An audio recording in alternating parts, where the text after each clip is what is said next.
Masih ingat Nuraini, gadis cantik yang dulu viral jadi kuli angkut semen? Begini kabarnya sekarang. Sosok Nuraini dikenal dan menjadi sorotan usai viral jadi pemanggul semen.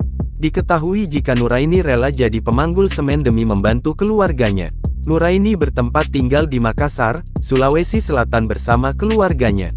Tak hanya itu, ternyata gadis asal Pinrang ini merupakan mahasiswa yang menuntut ilmu di salah satu universitas di kota Makassar. Nuraini diketahui berstatus mahasiswi di Universitas Negeri Makassar (UNM). Sosok Nuraini tak hanya disorot lantaran menjadi gadis yang kuat, namun Nuraini juga dikenal sebagai sosok yang memiliki paras cantik. Bahkan Nuraini memiliki penampilan yang keren bak seorang selebgram. Usai viral sosok Nuraini gadis kuat pemanggul semen kian disorot usai bertemu dengan Kodim Pangdam 14 Hasanuddin pada saat itu. Lantas, bagaimana kabarnya sekarang? Menilik akun Instagramnya @aindi_eni, ia kerap aktif membagikan momen aktivitasnya sehari-hari.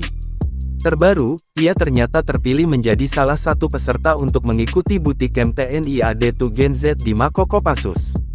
Nuraini diketahui menjalani Bootcamp selama 4 hari.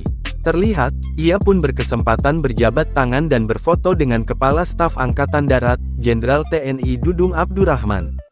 Nuraini juga berkesempatan berfoto dengan Pangkostrat, Letjen Maruli Simanjuntak dan Danjen Kopassus Maijen TNI Dedi Suryadi. Dalam caption foto tersebut, Nuraini bersyukur dan bangga bisa mendapatkan banyak pelajaran saat mengikuti Bootcamp itu.